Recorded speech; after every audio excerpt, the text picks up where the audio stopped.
The Dorkening and all affiliated shows are not intended for anyone under the age of 18. The following may contain discussions or scenes that have adult situations, graphic violence, nudity, strong sexual content, and graphic language. This show is intended for mature audiences only. Viewer discretion is advised. Everyone thinks because you're a zombie, you don't know good coffee. Well, they're wrong. We have very active lifestyles. It's not all wandering the countryside aimlessly or scaring passing motorists. And we all love a good cup of joe. And there's only one brew that gets my seal of approval.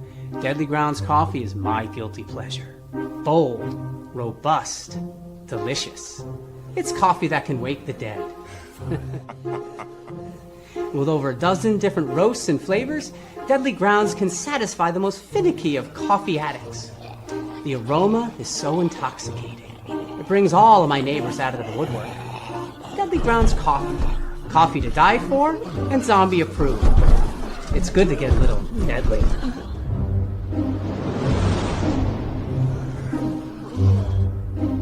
Use the front door!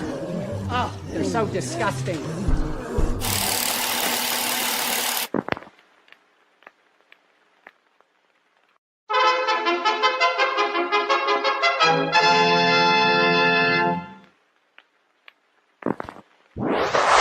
Persons under 18 will not be admitted.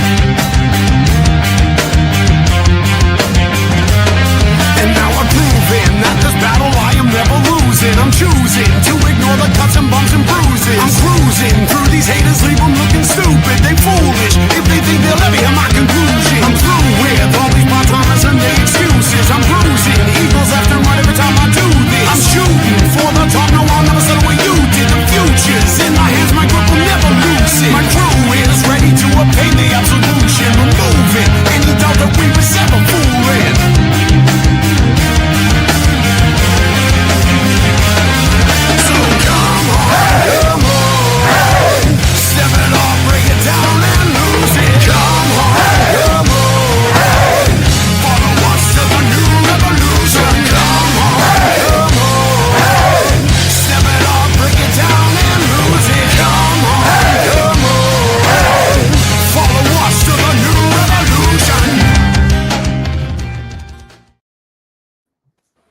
What's happening, everybody? Welcome to another kick-ass episode of Still Toking with.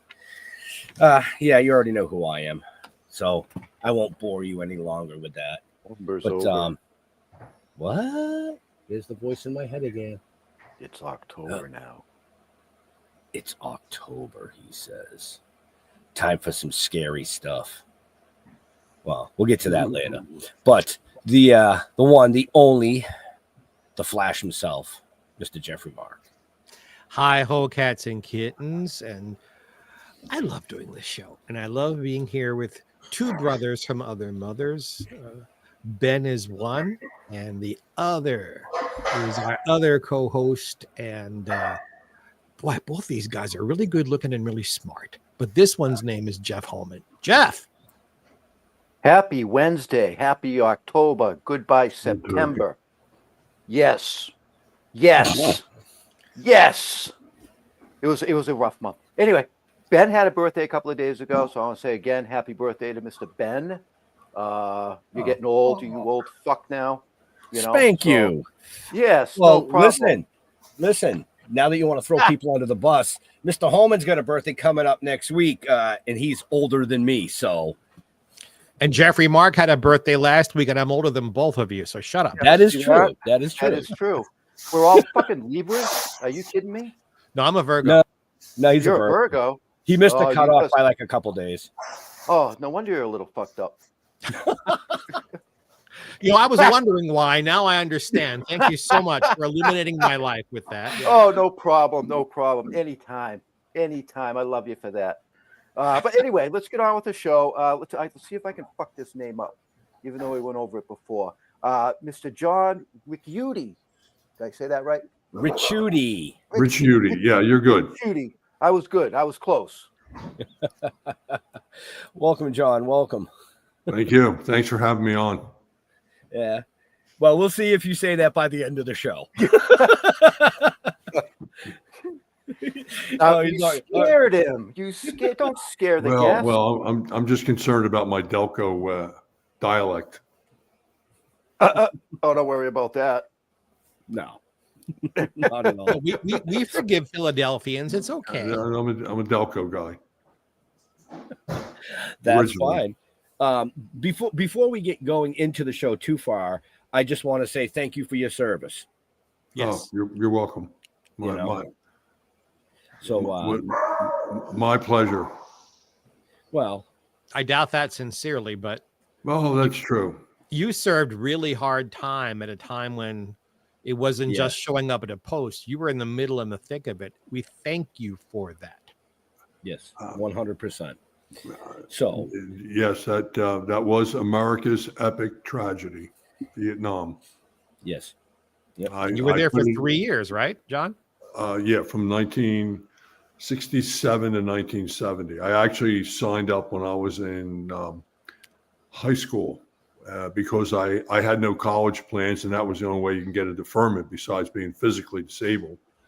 So I paid a guy $200 to get me into a Navy Reserve unit, and that's a lot of money in 1966. And I went to boot camp that summer between my junior year and senior year in high school. And then the following year, I went out again on a submarine chaser called the USS Barton.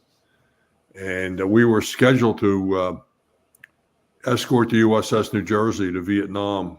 But the thing I was on, which was a reconditioned World War II subchaser, broke down, and I spent about a year in the Caribbean between San Juan and Cuba and some of Jamaica, Ocean, Kingston, Montego Bay. So, but and that's why he has such an epic tan. Well, yeah. I've stuck with you. Yeah. I'm a big supporter of Vietnam veterans and the price that they paid, not only there, but post-Vietnam with post-traumatic stress disorder and PTSD and things like that. And Agent Orange and people overlook the women that serve too as nurses. I interviewed three nurses actually, 2 from Vietnam, 1 for Korea. But we can get to that at some point. Or talk about it anytime. Absolutely. It's your show. Well, actually, it's your show. The show is all about you. Oh, but one of the things for our viewers and our listeners that have been following us for the 6 years now, we always close the show giving props to our veterans and first responders, because without people like you, we can't do these things that we do. Right. It's Well, some people believe that Vietnam was about democracy. I mean, if we're talking about Vietnam, and it really wasn't. It was a civil war that we sent. My parents' generation, the greatest generation, sent their children 13,000 miles to get involved in a civil war, and as a result, there were 56,000 casualties there, and then post that. So, sometimes I'm criticized for that because I've been outspoken about it, that it was unnecessary, and it's something that we inherited from the French, Eisenhower. You guys probably know the history of it. And from Eisenhower to Kennedy to Johnson and Nixon and all the other stuff, And it's really, I remember all the rallies and all the, I don't know how old you guys are. You guys still appear to be too young for Vietnam, but it was a terrible time in our country, in our history. And it's a shame because I do know veterans, as does my film partner, Jill, knows veterans that are still suffering from Agent Orange and, yeah, and all the things that went with it, suicide and domestic violence and everything else. But anyway. Right. John, did you ever have a chance to go back since the fall? To Vietnam? Yes, sir. Yeah, but I've never chosen to go back because I never chose to go back, I should say. I know veterans that went back to specific areas where there were battles, and now there's either apartment buildings on them or they're shopping malls. It would be equivalent to like building apartments at Gettysburg, in their minds. So I mean, there's things that they go back there for because they want to reminisce to them, or how it affected their lives. When you look at Vietnam, the World War II was real simple. There was guys with gray uniforms in Germany, and then there were the people in Japan that bombed Pearl Harbor. So everybody signed up. But when you look at Vietnam, and I've interviewed countless number of Vietnam veterans in my second life, they would be on China Beach, or they would be in a village with a person or somebody in the barracks that was working for them that was Viet Cong. So you didn't know who you were looking at. And you sent over guys, 17, 18, 19, well, the 17-year-olds, they lied about their age, 18, 19, et cetera, 20-year-olds who didn't know about a jungle. There were no lions and tigers and elephants in Guadalcanal. And you knew who the enemy was you were fighting. In Vietnam, it was altogether different. We weren't prepared. And it was a shame. And, in the name of joking, I make jokes about, Bob Hope shows and John Wayne rhetoric is what the whole thing was about. And I guess you could tell them, I'm I have very strong feelings about it. The reason I asked you is I've had several friends in the last, since COVID really, who have gone there on vacation, and they come back and they say, what a beautiful country and how much fun they had there. And I ask myself, so what was all the fighting about then? Well, it is a beautiful country, and there are people that go there on their honeymoon, and there are people that go there on vacations, and there are people that go there to tour the tunnels and some of the sites. And the Vietnamese people don't dislike us. They never disliked us from the time we got involved in the war. They didn't dislike. They actually wanted, they didn't want us there. They wanted to resolve their own issues. So yeah, it is a beautiful place, and it is a jungle. And I actually, we interviewed an expat. She's a local resident of Radnor Township, which is a suburb of Philadelphia, and she's an English teacher in Saigon. And she's been on Jill and I have a show, and she's been on our show, and she's coming back December 20th. Flora, her name is, and she works in an elephant preserve as a volunteer, but she also has a job as a teacher, and she's lived there for 10 years. And yes, it is a beautiful place, and all those things are true, which makes it even more tragic in my mind. Right. So anyway. the reason I let off, thanking you first of all, but getting into the Vietnam stuff is you're actually trying to fund a project right now about Vietnam. Is that correct? Do we have a project about Vietnam? Yeah. Oh yeah. Well, okay. Well, it's a developing project. Let me say that. Right. Okay. Because we have a couple projects that we're working on. One is a World War II project. It's also a possibility. But let me tell you this: Monsignor Bonner High School, which is in Drexel Hill, Pennsylvania, again, a suburb of Philadelphia. The land was donated by the Drexel family, the founders of Drexel University. The high school was built on it, and they had 17 of their sons killed in Vietnam. They also have an alumni, which is quite interesting. They have a Father Bill Atkinson, who might be the first American saint who was quadriplegic, went to Bonner High School, then went to Villanova University, became a priest. His brother Al Atkinson also went to Bonner, who played with the New York Jets. That when they won the Super Bowl III, he was Joe Namath's roommate. And of course, John Cappelletti, the Heisman Trophy winner, who went to Bonner and then Penn State, where he was awarded the Heisman Trophy. So there's a connection between Delco, which is where Bonner is, Monsignor Bonner. And Delco is very popular nationally now with the first the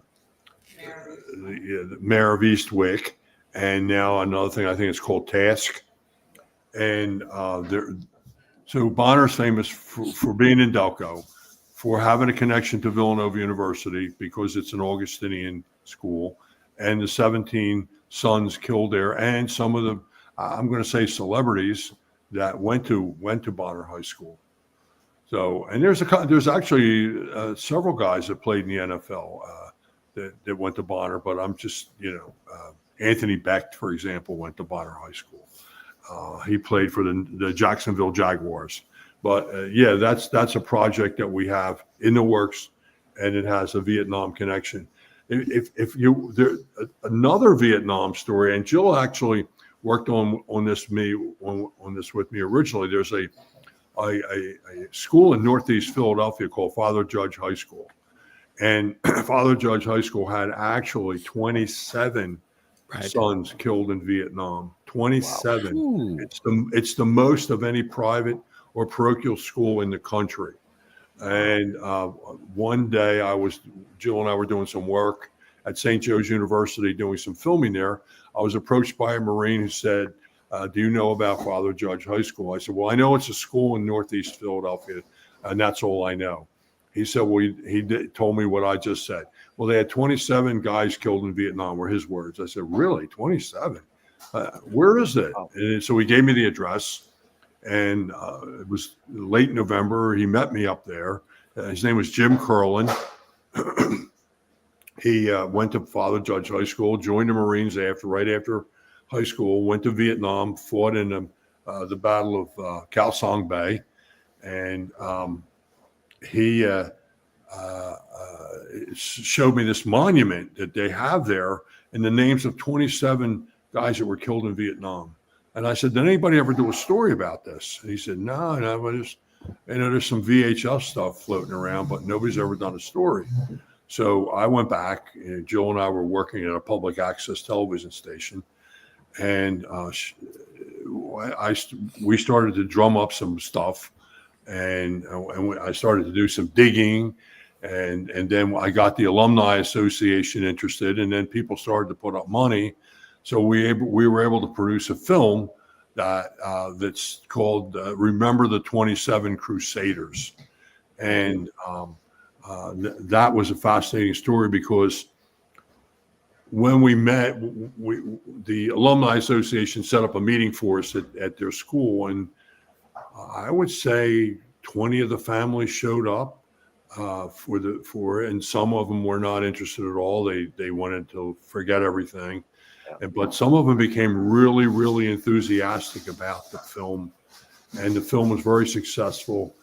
It wasn't entered in any film contest. I was a co-producer on it, and the other producer, he and I had, I wanted to enter the film in film festivals, and he didn't. But it was successful amongst veterans groups, and it's just what was interesting, we got to meet mostly the siblings. It was either a brother or a sister, and they told the sadness of the collateral damage of Vietnam wasn't just limited to, it extended out to the brothers and sisters, because it was the knock at the door, and who came? It was an officer, and the shock of the parents, and so many times when I would be talking, we must have talked to at least 15 families, and so many times and they were shocked that their son was killed, and I would sit there and say to myself, oh, what did you think was going to happen? I never said it out loud. And of course, there were some shocking things that they said. Some of the things didn't get into the film because we agreed that we didn't want to make it political. We wanted to make it more patriotic. And but one of the things was there was Kildare, his name was. I forget who his dad was, but their last name was Kildare, and they were Irish immigrants. So it was a mother and her two sons. And they came to the United States, and the one son enlisted in the Marines with the condition that he would become an American citizen. Their families would become American citizens. There was no father. It was just a mother and two sons. So he signed up and said, okay, and we'll be citizens. Well, he was killed. The mother went back to the recruiting officer and said to the recruiting officer, well, my son was killed in Vietnam. Yeah, I'm sorry to hear that. Well, how about our citizenship? And he said, what citizenship? That's stunning. There was another example of a father who was a Guadalcanal Marine. His son joined the Marines and was killed in Vietnam. And his father became interested. He was very proud in the beginning. Now, this story that I'm telling you, I'm sorry, let me go back. Kildare's story came from the surviving son. And the surviving son was sent to Canada by his mother. So she was not going to have a chance of this other son being taken from her one way or another. So he went off to Canada. And it was through him that I got that story. The other one was the Guadalcanal Marine, who was very proud of his son when he joined the Marines. And it was typical Semper Fi, hoorah, Marine Corps, and very respectful. But then his son got killed. And then his father became, I'm not going to say sat up and paid attention, but he became like, why did my son die? What happened here? And what was it worth? Was there a purpose?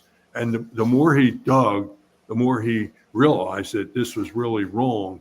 And he became an underground railroad for getting guys to Canada. This was a Guadalcanal World War II Marine that had done this. That story came from his daughter. There was just so many stunning stories. One, Natali, his name is, he's on the wall. Natali, he was, his mother found out that her son was killed on her birthday. So there was never kind of any birthdays after that. And that was told to me. That to me was a stunning story. One of the ones that I found most compelling for me was there was an Air Force. He was a load master on a plane, and if you recall, Nixon was going through the back door to go into Cambodia, and this man's recruitment was over, and he was going to be able to go home, but he said, "Well, I'll go on this mission." And the plane crashed in Cambodia, and he was killed. So they did not want to put his name on the wall in Washington because it was not considered killed in Vietnam. And the family, I think, sued or they filed something, but eventually his name got up on the wall. And I thought that was sad because when his brother told me the story, he got very emotional about it. So to produce a movie like that is very moving. It's very deep and detailed, and it's very educational and informative. And that's always been Joel's and mine mantra, to do something educational, informative, and entertaining. And although the Vietnam story wasn't entertaining, but it was educational and informative. And she got a chance to initially work on that with me. So we're hoping to achieve the same results, assuming we get the Bonner project. And then if you want, I can tell you about the 14th Armor Division project as well, which is a World War II story. See, I'm loving this because when I watch films, I love to watch those style of films. The natural, real occurrence, documentary style, based on, especially when it comes to military, So I would love to hear about the other project. I don't know about the other two guys. They're ready to go to sleep. I'm rolling with this. I don't want to keep you. I don't want to put you guys to sleep and bore you. Oh, no way. This is fantastic. No. We were John. Nobody here is shy. If we were falling asleep, we'd tell you. Believe me. Okay, thank you. We're just listening intently. We were approached by the Radnor Historical Society. The lady who's the director, Jennifer, contacted me and said, "Listen, I've got all these pictures from my grandfather. He had just passed away, and they're really interesting. You might want to come over and look at them." I said, "Oh, okay." She said, "I don't really know what to do with them." So I looked at the pictures, and it was the 14th Armored Division, and they liberated 100,000 POWs. They from Strasbourg all the way down to excuse me, I'm not sure where, Berchtesgaden. There are no results for that. They is that your phone or somebody's or what? Mine. I turned it off. They went down to Berchtesgaden. Anyway, the pictures were fascinating. There are these. As I'm going through the pictures, I'm saying, well, okay, they're going. It's a tank. It's a tank group. They're going through towns in Germany, and eventually here they are at Berchtesgaden, and I said, oh my God, they're sitting in a wine cellar, and one guy's sitting in Hitler's chair, and another guy's like sitting in a bathtub, and I said, wow, these pictures are like really incredible. And then she showed me a painting. She actually had a piece of artwork that was taken out of it. It was probably cut out of the frame and taken. And it's a painting of a woman. So she gave the pictures to her. I said, I don't know what I can do with the pictures. I said, except make copies of them. And she gave the pictures to her sister, who wrote a book. And she published a book about the 14th Armored Division, and now she's going to speak at the Radnor Library about the group. Now, if you watched Masters of the Sky, the Spielberg thing that was on one of the cable networks, there's I think it's chapter 8 or episode 8. Episode 8 is the 14th Armored Division liberating prisoners of war, some of whom were Tuskegee Airmen. And Jill and I had the good fortune of interviewing the son of a Tuskegee Airman, who was also told us some really interesting stories. But that's what the 14th Armored Division was most famous for, is the rescue of or the liberation of POWs. So she's written this book, and we're trying to raise money through grant writers as the Bonner Project, and to do the actual tour that they took, in about 6 days in Germany next year, hopefully. And the Bonner Project, well, we can do that locally. Wow. The president? Oh, that's Mark Kolkowitz. Yeah, we never did a story about Mark Kolkowitz. He owns that's another story. We've never come to fruition with that. Hey, John, could you connect some dots for me, sir? I'm sorry? Could you connect some dots for me? Sure. You served brilliantly in Vietnam. And again, thank you for your service. And you're a filmmaker, but there's this period of time in between where you were, and I'm looking at my notes because I just want to say it properly. You were retired from SEPTA, which is Southeast Pennsylvania Transit Authority. Right. How did you go from working for the Transit Authority to becoming a filmmaker late in life, where there are young people dying to be filmmakers who never get the chance? Well, it's a real quick story. Too bad. I started out after I got out of the Navy. Why my story's too long? I'll shorten them up. No. You said, no, you said it was too short. I said too bad. No. It's I'll tell you. When I was 20 years old when I got out of the Navy, and I retired from as a director of transportation. So along the way, I got promoted through the ranks, and I went to Villanova University, and I went to graduate school at Cabrini, which is now Villanova University's property. But I got promoted through the ranks, and as part of my job as a director of transportation director, amongst other duties assigned, I would go out and speak in schools, and I had a lot of speaking engagements, so when I retired, I was approached by the director of the Radnor Library, and she said, the public television station is looking for someone to do a story about public transportation. And I thought to myself, who the hell wants to talk about that? Having done it for so long, I said, okay, where do I go and find out about this person or this stuff?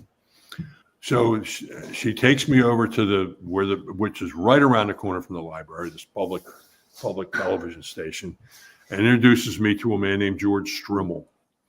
So George is now 90 years old. So he sits me down in front of 3 cameras and says, talk to the cameras. So I said, hello, my name is Jhn Ricciutti, and I am a retired director of transportation at SEPTA. I'd only been retired for about 6 months when this happened. He said to me, you were born to do this. I said, okay, I guess he needed a body, I thought, maybe, whatever. So my job was to bring in people that are transportation related. Well, I knew a lot of people that worked for SEPTA, and we could talk about buses and the railroad and trolleys and all the other these things that I thought were really terribly boring. So one day I went to George and I said, George, I would like to do something other than talk about trains and buses. He goes, well, what would you like to talk about? I said, well, I don't know. I'll find something. So I was at a dinner and I met 2 men, one who was general, coincidentally. Some things are just serendipitous. One man, Herb Armstrong, lived to be 102 years old. He was General Patton's admin, whatever. He was Patton's assistant. Went all the way to Czechoslovakia, wherever Patton went, he went. And he lived in Rudolf Hess's house during the occupation of Germany. And the other man that I met was named Jim Bard. Jim B-A-R-D, who was a POW from the Battle of the Bulge. And where was he? He was in Dresden as a POW. So you know what happened there. I got them both, interviewed them. I said, this is really funny. I said, do you know any other veterans I can interview? They gave me the names of one person. One thing led to another. Now, I'm interviewing the next guy walking down the street, book authors, lawyers, criminals, anybody. I said, this is really fascinating. So then I said, you know what? I like to make a story about SEPTA. So because I still was on friendly terms with them and I hadn't criticized them in any great detail, I went to the general manager at the time, Jeff Knuppel, and I said, Jeff, I'd like to do a documentary about the SEPTA's control center at 1234 Market on the 19th floor. And he goes, sure, what do you need? So he gave me everything I needed. We hired a film crew. We George raised the money. I think he raised $15,000, got it from an anonymous person. And we produced a documentary about SEPTA's control center. And the film editor, a brilliant guy, got an Emmy for it, for film editing. So I said, this is great. And then it went from there. George retired. I became the interim general manager, and George was a fascinating guy. He was 80. 80 years old when he met his, I don't know, third wife, who had all the money in the world and wanted the rest. And he married her. He moved to Philadelphia, still living a wonderful life. And I said, well, I don't know anything about running a television station. What do you want me to do? He said, ask Jill. And I said, who's Jill? He said, you know, the lady that brings in the films. I said, okay. I called up Jill. I said, you want to do it? She says, no, I can't work with you. You're too macho. You're Italian. I can't work with anyone. So I said, she went to George and told George, I can't work with that guy. And she goes, oh no, he's really easy. You'll have no trouble with him. And she was right. So she came to work for us, and we agreed on how much she would be paid. And within an hour, she was running everything. And so then I had a chance to expand my thoughts and do other stuff. So it just went from there. It was incredible experience, and it continues to be an incredibly fun experience. And then so Jill and I had philosophical differences with the board of Radnor Studio 21, because they were a bunch of mustache Pete's, old men, and they got tired of my act, which you probably don't find hard to believe, and because I can easily get on people's nerves. And they got rid of me. And then Jill said, well, I don't need this bullshit. And she left. So then we got together, and Jill was was invited. This gets interesting. She gets invited by ministries in Kensington to go to do some filming for children that get to eat a full meal on a Thursday night. So Jill and I drove up to Kensington. Jill has a white BMW. I said, we can't go up in that, Jill, because only drug dealers drive those cars. So we can't go up in that car. So we went up in my truck, my Ford truck, and we drove around. And she said, we got to make a movie about this. So, and I said, okay, it's really awful, but she had a different vision than I did. And because I just thought it was just really scary, but for her, it was like a fabulous moment. So she went to a source gave her the money, and we produced a film that got an Emmy nomination for which was a story called Kensington in Crisis. And and other than looking like pure drug porn, this was a film that was educational and informative. Can't say it was entertaining. It was entertaining in a sense that it kept your attention, but it was.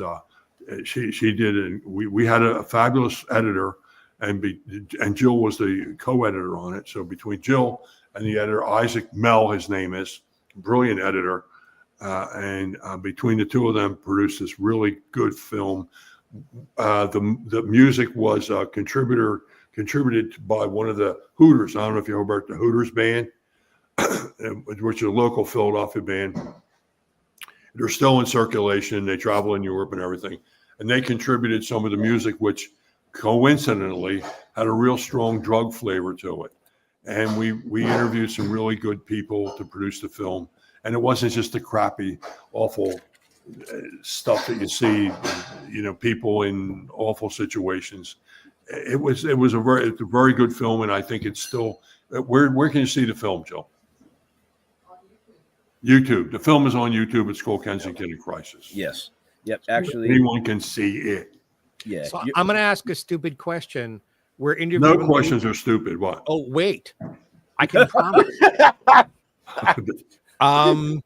We are seeing you, sir. I'm assuming in your home, and Jill is there. It sounds like making dinner or. I'm in her house. You're in her house. Gotcha. In her house, and she's making cookies. She let you in? She let me in. Well, yeah.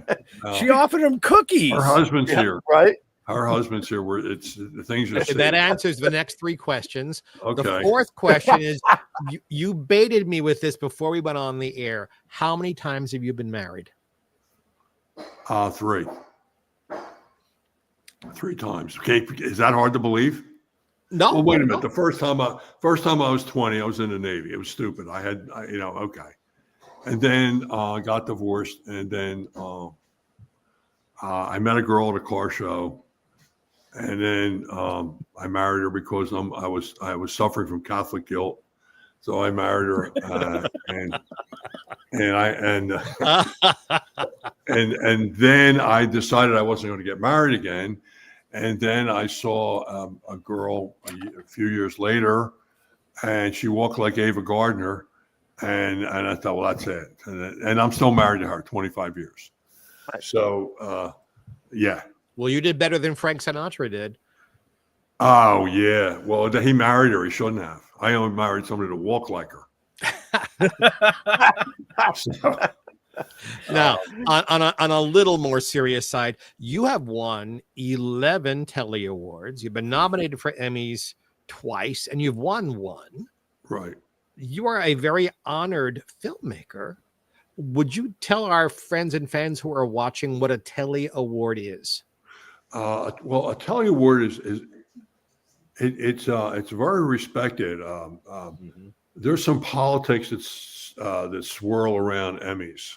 It's like Sundance Film Festival. There's some politics involved in that. But an Emmy is looked at truly. I mean, I'm sorry, a Telly is looked at truly as a very respected award. It's not. It doesn't have the same elan, I'll say, that the Emmy has. But it's well respected in the community, the film community, and I went to Jill and I went to Julius Nasso's house. You know Julius Nasso? I don't know if you know who he is. He made Coming to America.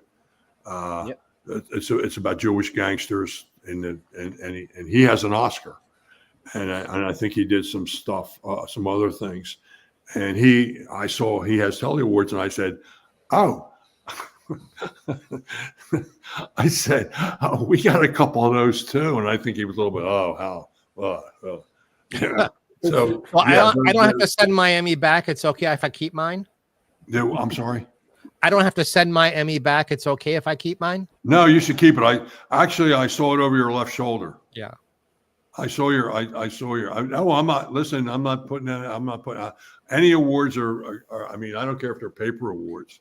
I know, but you have one, so you know. Yeah, I do. Yeah. I do. Yeah, and I think Jill was on board when we started to make the film. She was just between pillar and post at the completion of the whole thing. But Jill has a Emmy nomination, so I will say this: I never, ever set out to do it. Never imagined I would ever be able to. I would never ever imagine that any of this would ever come about. Here, I'll just give you a quick thing. The Telly Awards honor excellence in video and television across all screens, founded in 1979 to honor local, regional, and cable television commercials with non-broadcast video and television program added. Soon the award has evolved. So that's a quick synopsis of what it is. But I feel, yeah. What's that? They get 13,000 entries. Yeah, 13 entries we've had. 13,000 So, entries. 13,000 entries. I'm sorry. Wow, See, wow. if it weren't for her, I wouldn't be. I wouldn't know what to say next. And Yeah. for our And Pennsylvania friends and fans, a piece of Radnor, Pennsylvania trivia.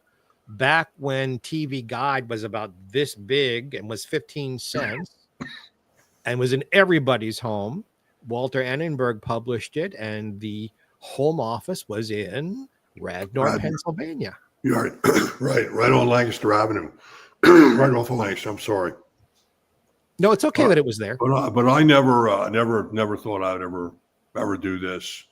Do this and produce. The other thing I really truly was educational, informative, and entertaining, which I really thought when I met George Martirano. We were introduced to him. Joe was actually finishing up the Kensington film, and I had a friend, Joe Petrellis, who was a 96-year-old forensic and fashion photographer. And we also did a story about Joe. And Joe said, "Come over to my house. I want to introduce you to someone." So this was this Christmas, New Year's Eve, 2019. And George had been out of jail for a couple of years. In fact, he still was not allowed to drive, and he still, I don't know if he was on a monitor or what, but I went over to George's house, and went over to Joe Berjolis' house, introduced me to George Martirano. George Martirano is the son of Raymond Long John Martirano. And Raymond Long John Martirano was Angelo Bruno of the famous Philadelphia mob, who was connected to the Gambinos. He was his consigliere or his driver. So Angelo Bruno was also George Martirano's Christian godfather. I initiated it with Christian, so I didn't want to say godfather. So he was probably both. So he proceeds to tell me his story. I said, well, what is it about you? He says, well, he tells me he went to prison. He was sentenced to life without parole. He was essentially for marijuana. I mean, even though he was the Home Depot of marijuana, he was sentenced to it. But the surrounding characters, the nefarious Bobby Simone was a famous defense lawyer in Philadelphia who was nefarious, and he sold him out because Simone was a degenerate gambler, drug addict, and drunk. And he sold Martirano out to Nicky Scarfo because Scarfo wanted his Martirano's business, and therefore he sold him out to Judge John Hannum, who was a federal judge appointed by Nixon, and there's a famous club in Philadelphia, which I won't call, that Hannum was a member of, and only WASPy people could be members of it. And Hannum used to bring Simone into the club. Now, at that time, you couldn't get a black, an Italian, or a Jew going into this place. In Philadelphia, it was strictly WASPy. And Simone used to go in there because Simone used to provide him with ladies of the evening. And Hannum lived a double life because his son told us that when we interviewed him. And he sold Martirano out because he had gambling debts that he was getting money from Scarfo. So he was giving Scarfo free legal advice. So you have Scarfo connected to Simone, connected to Hannum, and then of course you have the prosecutor, that I call the worst kind of Italian, an Italian who didn't want to be an Italian, and that was Lou Pacini. And he, when we were making the film, I know Pacini had an ugly divorce because the more you research, the more you find things. And I tracked down his wife, and I was hoping his ex-wife, and I was hoping to get a really bloody, gory story about him, about what kind of a person he was. So anyway, that was so Hannum sends, because he had no sentencing guidelines at the time, and Reagan was all into doing drugs. So Hannum sentenced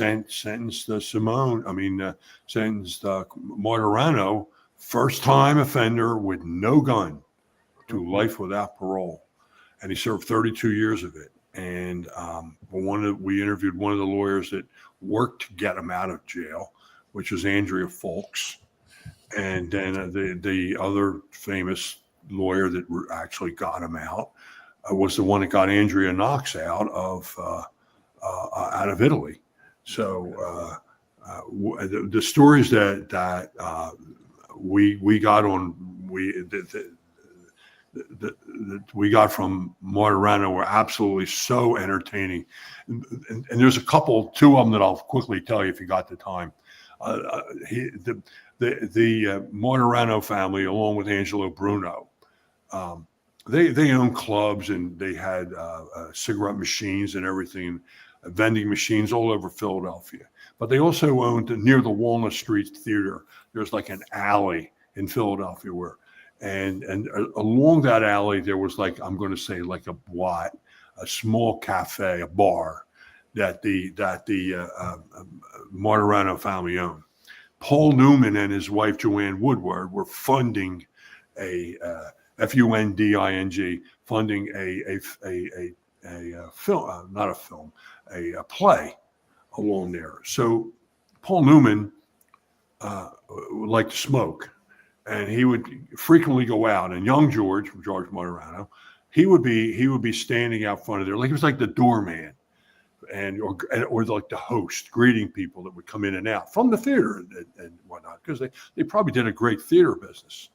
So one night, and he got to be friendly with Paul Newman, and they would talk all the time. And Newman was a Budweiser drinker, so Georgie would give him Budweisers and whatever, and they would bullshit. I don't know. Am I allowed to say, shit and stuff like that on the show? Fuck no. Fuck yeah. I won't drop any F-bombs.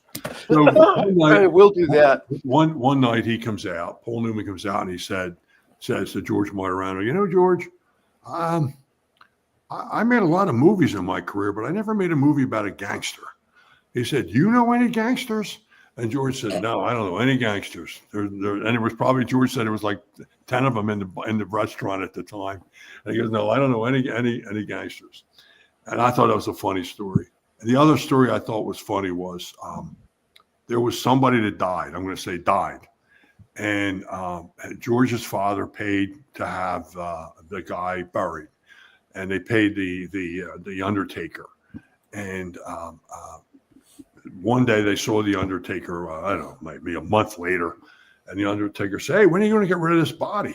He said, well, I paid you to get rid of the guy. He says, nah, you gave the money to those guys. They gambled the money. They spent it on women. We don't. And he goes, well, all right, here's more money. Go you get rid of him. He goes, well, no, I don't want to. You give the money to the other. So he gives the money to the gangsters again, and the gangsters go. And 2 months later, he goes, when are you going to get rid of this body? And he said, I paid to get rid of the body. He said, where is it? We'll take care of it ourselves. He goes, it's in the Good Humor truck. I said, you mean the one that goes around the neighbor? The neighbor? Yes, yeah, the body's in the ice cream truck. Okay. One last one. Jesus. Now, George Martirano, father, Raymond Longjohn, lived on 7th and Fitzwater Street in Philadelphia, which is near a restaurant called a Saloon. And it's a very narrow street that he lived on. So George had a big load of marijuana came up in the middle of the night in a U-Haul truck. Well, George said, I don't know, where am I going to put this? So we drove the U-Haul truck. He told you, the guy said, well, it's your problem now. I don't want it. It was like a 50, it was a big box truck. I don't know how big. George said it was big. It was all full of marijuana. So he said, well, I'll just drive it over to the police station. So he drove the truck over to the police station. He goes in there and tells the desk sergeant, listen, I just got a big truckload of furniture came up from North Carolina. Can I leave this truck in here for like a couple days till I get it moved? He goes, yeah, sure. He said, what can I? Yeah, he said, just buy a couple pizzas. So he went out and bought like $200 worth of pizza, and they put it in the police station. And they left the truck full of marijuana in the parking lot of the police department. I mean, you can't make those kinds of stories up. They can't. Wow. So the story about marijuana, the story about Martirano was he was like the ideal prisoner.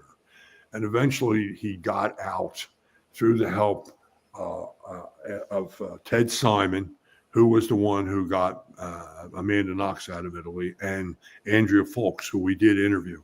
Ted Simon didn't want to interview with us. He's around. He lives in Philadelphia. He's a brilliant lawyer, but he wouldn't do an interview with us. And I always thought, truthfully, that of any, there's never been a true Philadelphia mob story, and he's one of the last living legends. And I thought once we produced this Martirano story, which won Best Documentary at First Glance Film Festival in Philadelphia, I thought for sure that the Netflix. We actually even went to Paramount, but Paramount I think tried to they invited us out. Paramount invited us out, and I think they wanted to buy it from us for free or get it for as cheap as they could. And I think it's a great story. I'll probably be dead by the time it gets sold and made into a Netflix series, but it's really, George's story is incredible about his time in prison, all the times he was in prison to tell. This is how slick the government can be. He gets a prisoner comes to him at 2:00 in the morning in his cell. And the prison guard says, well, I want to introduce you to John Gotti. So Gotti was his cellmate for 2 years. And they used to talk to each other. They developed like a code, and they would talk about philosophy, and they would talk about Shakespeare, and it was all coded. So they would be talking about what was going on the outside. And if you remember the scene in Goodfellas, where Paul, what's his name? Sorvino. Yeah, Paul has all this food's being brought in, lobsters and steaks and everything. It's in Goodfellas. Well, that actually happened because we interviewed a prison guard when Martirano was in prison, and he said he never saw shrimps and clams come in, but they used to come in every Sunday, and they would be, and the Italian guys would be cooking them up. This was in Graterford prison. So, I mean, that kind of stuff is entertaining, even though they were criminals. But John, anyway. I have a question for you, sir. You are naming a lot of famous names of people who perhaps weren't quite upstanding citizens. You have no fear of retribution for mentioning all these people, some of whom might still be alive or their families might still be alive? No. I because I've done my homework and I know if you're talking about the judge, or you're talking about the judge's son, or you mean? I'm not talking about legal things. I'm not talking about legal retribution. I'm talking about someone getting angry that you're telling things they don't want told, and you end up someplace unhappy. If our viewers or listeners are interested, we did interview George Martirano about 6 months ago. Yes. All the names that John has become forthcoming with tonight were only a very small portion of that story. There were a lot more names that George was allowed to use. So retribution on the filmmakers because of the name drops? No, because it's already been dropped. Yeah. I interviewed a guy by the name of John Light. Jill interviewed him as well. You can Google John Light. He's been on lots of shows, and John and I became when his book came out. George Anastasia wrote his book, and I invited John to my house, and he gave my wife a copy of the book, Gotti's Rules. And he had written inside the book. Sorry, could you say that? I had written inside the book. He had written inside the book in red Sharpie. My wife's name is Joan. He said, "Hi, Joan. Glad to meet you. I promise I won't kill your husband." Light probably killed a half a dozen people for God. John Light is another guest that we had on this past year. Yeah. So he now sits on. Is it the board or Congress? He's in New Jersey. He's in Jersey, but he's a commissioner. Yeah, that's right. Yeah. So when you talk, there's two stories that I always wanted to do, and they got canceled out. One was a guy named Bob Johnson. If you want to know anything about Vietnam, Google the Phoenix Group. and Bob Johnson was recruited as a senior at the University of North Carolina. Very waspy looking, blonde hair, blue eyed, captain of the tennis team, captain of the soccer team. And he was recruited. And a Vietnam veteran who was a Silver Star recipient, shot 5 times in Vietnam, came to me and said, I want to introduce you to a man named Bob Johnson. He's suffering from dementia as a result of Agent Orange. And he wants to confess his sins because he can't sleep. And he's tortured by whatever happened in Vietnam. Again, Phoenix Group. So I think he was a major player in this Phoenix Group. So I met Bob Johnson in a place in Philadelphia. I'm sorry, the suburbs of Philadelphia. And he came to me, and we sat and we had a conversation, and he started telling me what he did, showing me letters, took out pictures, and I'm having visions of 60 minutes quality in my head. This guy's story is incredible. And as he kept going on, I mean, he was confessing on, and I had my phone on, and I was recording everything. I said, do you mind if he goes, no, I want to talk. And he told me about all these horrible things he had, who his support staff was like convicts. They were people that the Vietnamese had let out of prison. They were the worst kinds of people, and those were his army. So he didn't even wear a uniform in the jungle, and it was all search and destroy. So at one point in the conversation, he leaned over across the table to me, and his steel blue eyes are about 10 inches away from me, and he said, "Are you familiar with My Lai?" And I said, "Yeah, I'm very familiar with My Lai." And he said, "They were amateurs." Oof. And I said, "Oh, okay." So this was like on I'm going to say a Friday that I interviewed him. So that Monday I get a phone call now, because, as it was pointed out by Jeff, that I get to talk to a lot of people that are different. I get a phone call, and it comes up as no ID, but I answered it anyway because it could have been somebody with a burner phone. And it's, "Hi, this is Jennifer. Are you Jhn Ricciutti?" "Yeah." "Who's Jennifer?" She said, "I'm Bob Johnson's wife." And I said, "Oh, hi, how are you?" And she said, "Are you going to interview my husband on Wednesday?" I said, "Yeah." And I'm thinking, she wants to come along or whatever. She goes, "No, you're not." I said, "What do you mean, no, I'm not?" "Why not?" "You're not going to interview him. And I want you to destroy everything that he's ever shown you. I want you to delete anything that you may have recorded. And I want you to forget anything he's ever said."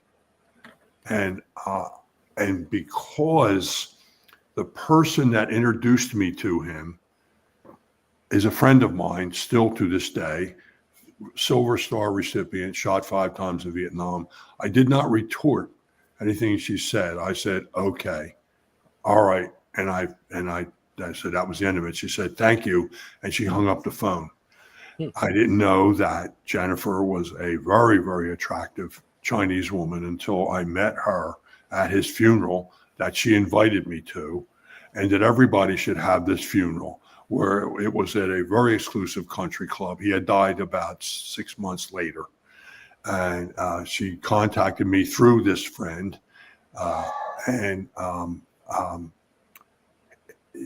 She invited me to his funeral, very exclusive country club, where there were filet mignon sliders and an open bar of clams, raw clams, Clams Casino, oysters Rockefeller, and all the booze you could drink. And she sat next to me and she talked to me and she was actually stunning. I never knew until that moment that she was Asian. And I never brought up the subject of the interview, nor did she. I never said anything about any of it, but the things that he told me, those I won't repeat. and were just absolutely stunning. But if you Google either his name or the Phoenix group, you'll find out plenty. The other one that I wanted to do was I was approached by the crime writer George Anastasia. He's a Philadelphia guy. He's also involved in this Netflix thing with the Philadelphia mob from the 90s. Not Nicky Scarfo, Skinny Joey Merlino, and he approached me about there's a famous story in Philadelphia about a local baker in Ardmore who owned a place called the Viking Pastry, and he had a girlfriend, who he was very much in love with, and they went to a bar on South Street, and there's stories been written about it, but there's never been any resolve. And they left the bar, and they were last seen getting into his Dodge Ram truck, and they disappeared, never were found to this day. No bodies, no truck, no nothing. And through my own research, some people told me, well, there's a place that crushes vehicles in Kensington, and people pointed this direction, that direction. So I went to meet his family. The kid that owned the bakery, and they lived in Cherry Hill, New Jersey. And the mother told me the whole story. The father was incapable of talking about anything. He just sat there numb. But his mother told me everything about. She believed that it was the girl's ex-husband who was paying her an exorbitant amount of child support and alimony. That he had her killed, but they couldn't prove it. And so I said, well, you'll do an interview with this? And she said, yeah. So she drove up to our Radnor studio to do the interview with her daughter. And we sat down, and I introduced her, and she said, I can't talk. Well, I thought maybe she can't talk because she was choked up or she was feeling awkward. And so I said, okay, we'll stop the cameras right now. So she said, well, I can't talk. I said, why can't you talk? And she said, well, I talked to the FBI yesterday, and they told me they were on the verge of finding out who killed. And this is like 6 years ago. I had this discussion with her, and so nothing's ever been found then. And she said, well, I can't talk because I said, why did you tell the FBI anything? She said, well, they called me last night. I said, well, how'd they know that, and I said, oh my God, they got to her and they shut her down. Wasn't going to tell me anything. That was the end of it. But she was going to tell me the whole story on the air, all the things that were never published or printed, because she wanted to vent, because she didn't think that anybody was doing anything about it. And that was the end of that. But those are two stories I always wanted to do. And the one because it was Vietnam related, and the other one because it was crime related. And George Anastasia put me onto that story. So, wow. Amazing. Wow. So I do want to say to all our viewers and our listeners later on, make sure you check the show notes up above or down below, depending on when you're watching or listening to us. All the information on John and Jill and what they do is there, so that you can go check out a lot of the stuff that we've discussed this evening, the films, upcoming films. The two of them together are a powerhouse when it comes to these style films. Yeah. I will say that. Thank you.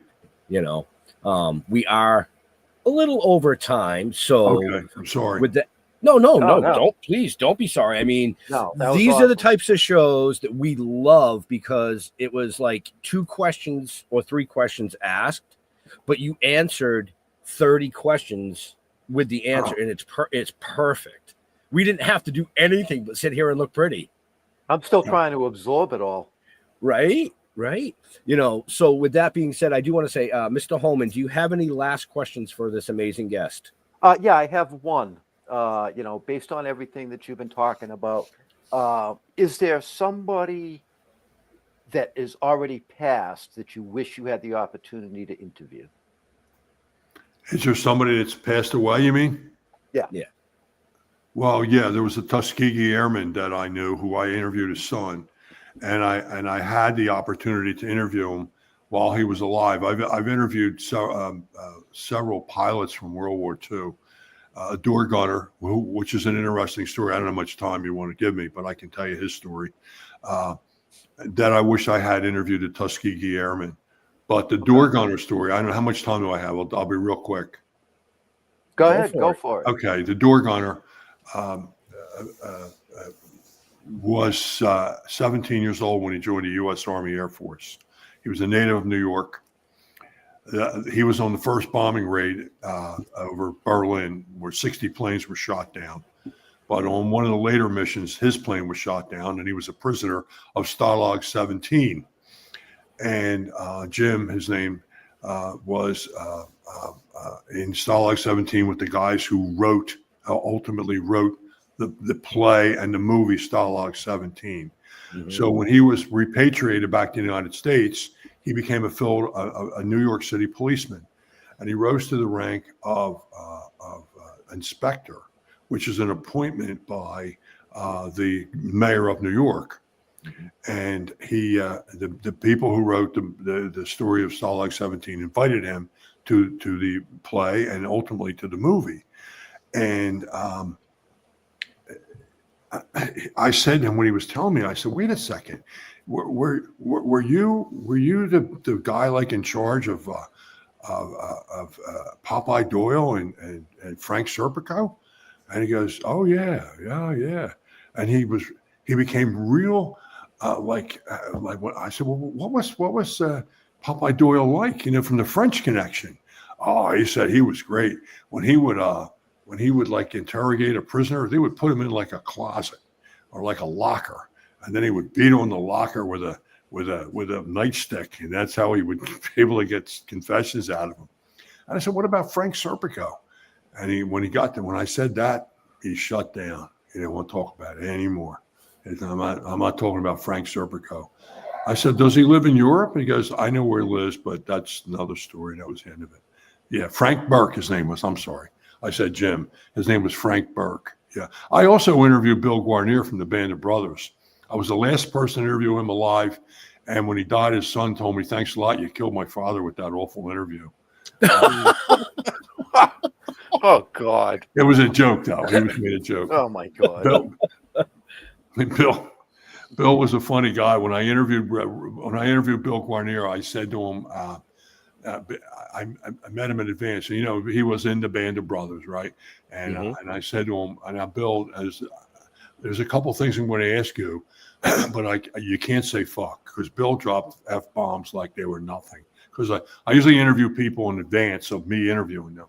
I talk to them to see what they're going to be like, how interactive are they going to be, et cetera. Get a feel for them. This last story, then we'll go.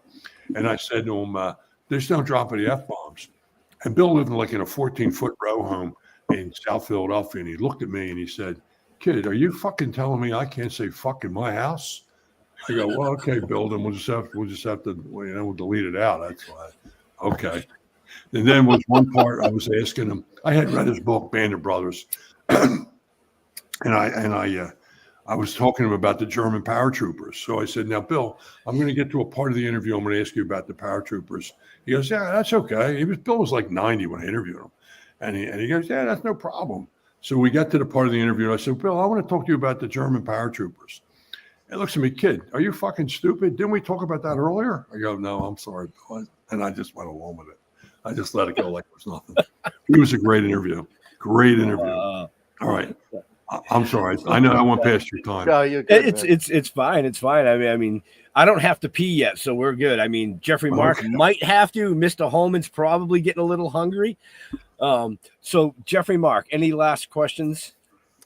John, you obviously have like 17,431 stories to tell. I have many stories. Yeah. Have you ever thought about writing a book about you? I'm writing memoirs. Jill has helped me with. We interviewed someone So I'm not. There would only be vignettes. I'm not going to write a whole story.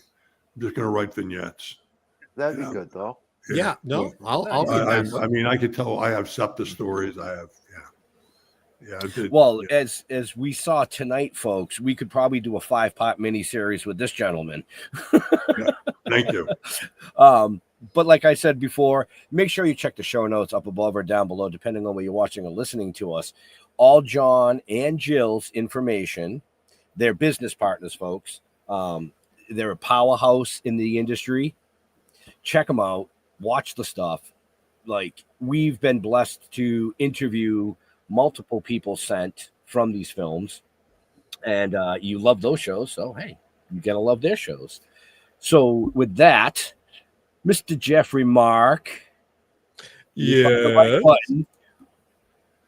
can people find you on the social medias? Well, as it is spelled right there below to my right, Jeffrey Mark. I'm on Facebook, Jeffrey Mark Showbiz, and Instagram. I believe it's at Jeffrey Mark at LinkedIn. And if you love this show and look at who my 2 co-hosts are, how could you not? There's 2 sister shows to this one. Jeffrey Mark Plays Ella, which Ben produces for us, which every week we play Ella's music on a theme, Ella Fitzgerald, that is. And I give you all kinds of insider stories about how the music was made and why it's important. And we're producing a 5-episode special arc. Jeffrey Mark Plays Merman, being Ethel Merman, and the same is true. Insider stories about her music and the shows from which the music came. And I've got 2 books I'm working on, and I'm rehearsing 82 songs for a singing tour next year. So I'm a busy boy, but my heart belongs to Ben and Jeff. Mr. Homan. I'll follow that up with go to stilltoking.com.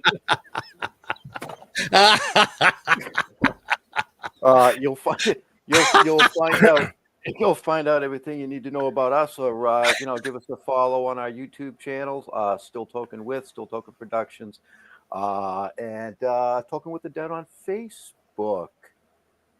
Keep it live. Yeah. And I want to thank John. John, you had some fantastic stories. I really, really appreciated those. Right. I had a few questions. They all got answered just listening to you describe everything that you do, and it was fantastic. Fantastic. Thank you. Fantastic. So again, folks, like I said, excuse me. Now I got the little cough bug there.